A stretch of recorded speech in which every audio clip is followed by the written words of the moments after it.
Ce que je retiendrai encore, c'est quelque chose plutôt de sous-jacent, qui n'a peut-être pas été explicité, mais c'est de considérer que les ETA et peut-être aussi leur dynamique collective à travers la fédération et c'est dans la suite logique de ce que je viens de dire à propos du réseau, doit se considérer elle-même et chercher à être considérée par ses partenaires comme un catalyseur et non pas comme un acteur dominant ou monopolistique.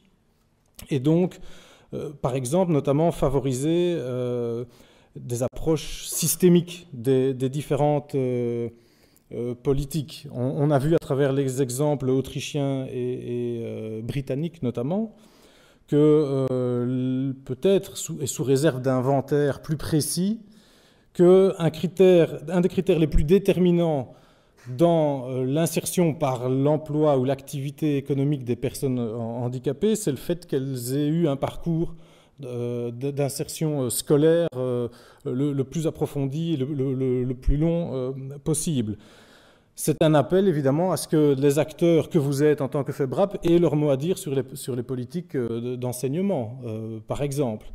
Et ce n'est qu'un exemple. On a vu qu'en France aussi, au niveau institutionnel, un conseil consultatif a pour mission de screener l'ensemble des politiques publiques, qu'elles aient de près ou de loin quelque chose à voir avec les personnes handicapées et de remettre un avis. Ce serait sans doute aussi une chose à renforcer et à systématiser, peut-être chez nous.